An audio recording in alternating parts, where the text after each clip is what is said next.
जय हिंद दोस्तों। आज हम हिंदी की क्लास दूसरी है और इसमें पढ़ेंगे हम सर्वनाम। सर्वनाम के भेद और सर्वनाम किसे कहते हैं ये पढ़ेंगे।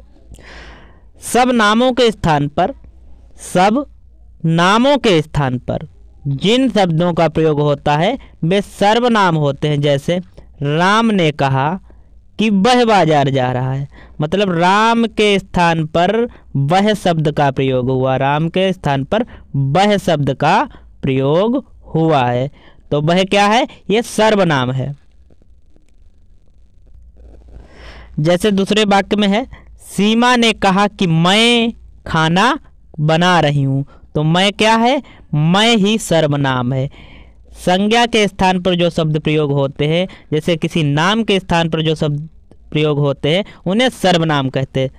अगले वाक्य में देखते हैं, मोहन ने आकाश से पूछा कि तुम कब आओगे।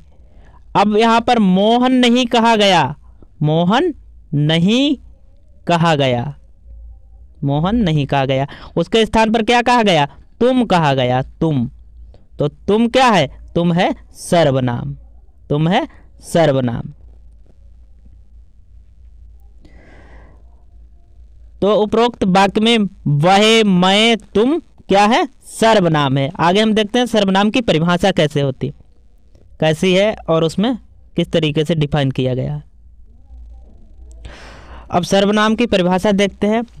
तो परिभाषा है, जो शब्द संज्ञा के स्थान पर प्रयुक्त होते हैं उन्हें सर्वनाम कहते हैं, कहते हैं, सर्वनाम कहते हैं, सर्वनाम कहते हैं।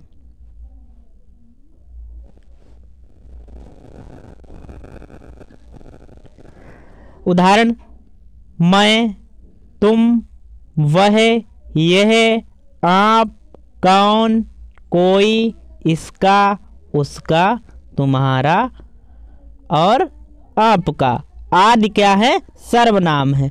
जैसे किसी संज्ञा के स्थान पर जो शब्द प्रयोग होते हैं उन्हें हम सर्वनाम कहते हैं। जैसे किसी का नाम ना लेकर तुम बोल देते हैं, वह बोल देते हैं, आप बोल देते हैं, तो ये क्या है? सर्वनाम है। अब देखते हैं सर्वनाम के भेद कितने होते हैं। तो सर्वनाम अर्थ की दृष्टि से सर्वनाम के 6 भेद हैं। किसकी दृष्टि से? अर्थ की दृष्टि से। तो पहला है पुरुषवाचक सर्वनाम, पुरुषवाचक सर्वनाम। दूसरा है निश्चयवाचक, निश्चयवाचक सर्वनाम। तीसरा है निजवाचक सर्वनाम। चौथा है संबंधवाचक सर्वनाम और पांचवा है अनिश्चयवाचक सर्वनाम।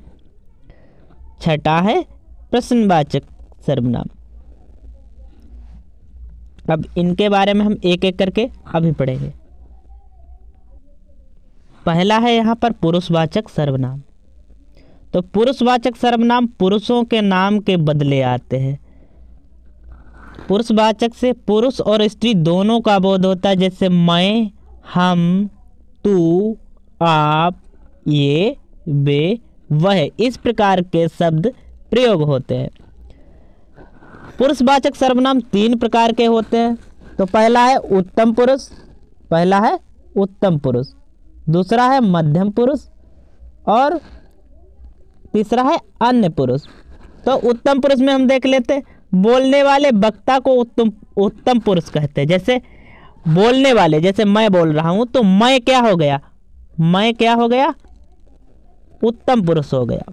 और सुनने वाले को, सुनने वाले श्रोता को मध्यम पुरुष कहते हैं। जैसे तू, तू, आप, ये क्या है? मध्यम पुरुष। अन्य पुरुष, अन्य पुरुष, अन्य जिसके संबंध में बात कही गई, जैसे वह हो जाएगा, वे हो जाएंगे, जो वहां पर उपस्थित नहीं होता है, जो वहां पर उपस्थित नहीं होता है उसे अन्य पुरुष कहते हैं।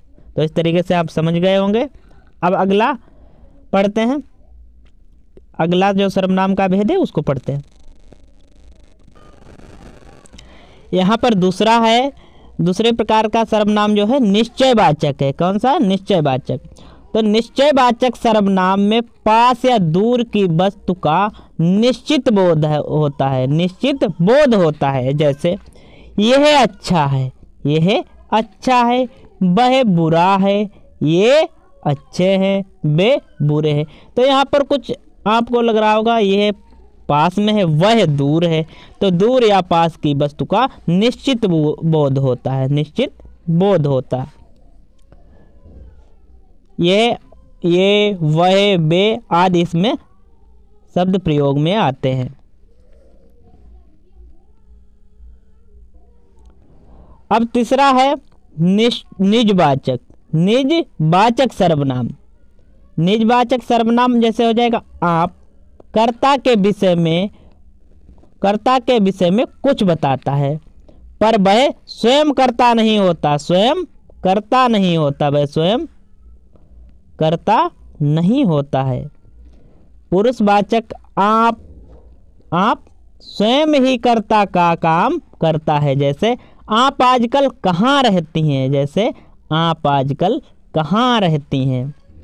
मैं यह काम आप ही कर लूँगा। स्वयं की जगह क्या प्रयोग हुआ, आप ही कर लूँगा।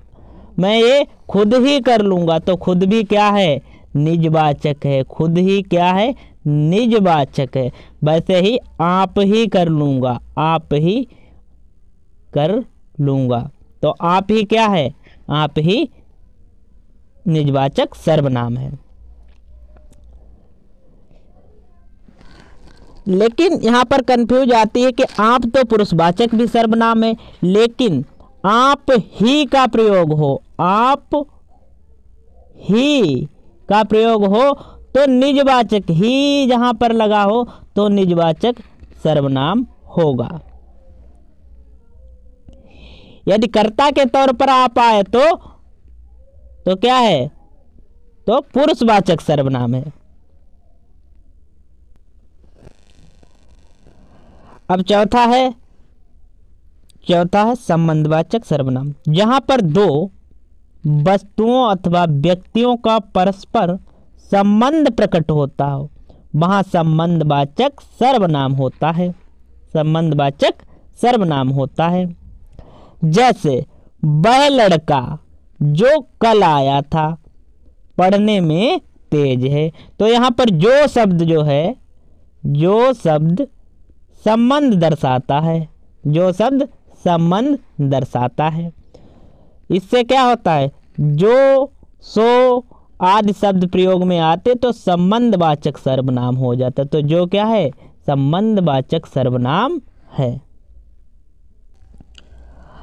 अब पांचवा प्रकार है अनिश्चयवाचक। पांचवा प्रकार है अनिश्चयवाचक, अनिश्चयवाचक सर्वनाम।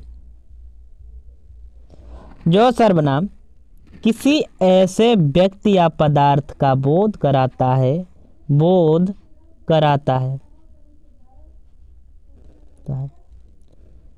जिसका कोई पता ठिकाना ज्ञात ना हो, अर्थात जिस सर्वनाम से किसी व्यक्ति या वस्तु का निश्चित बोध ना हो उसे अनिश्चयवाचक सर्वनाम कहते हैं। जैसे कोई घर आया था, अब ये नहीं पता चल रहा कौन आया, क्या नाम था, कहाँ से आया।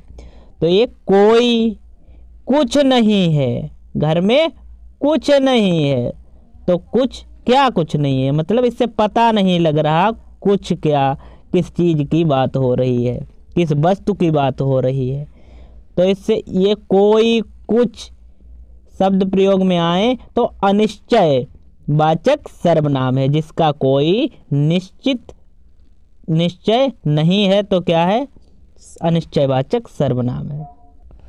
प्रश्नवाचक सर्वनाम, इसमें क्या है, जिस सर्वनाम से प्रश्न का बोध होता है उसे प्रश्नवाचक सर्वनाम कहते।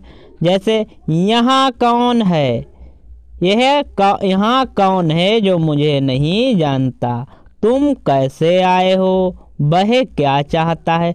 तो कौन, कैसे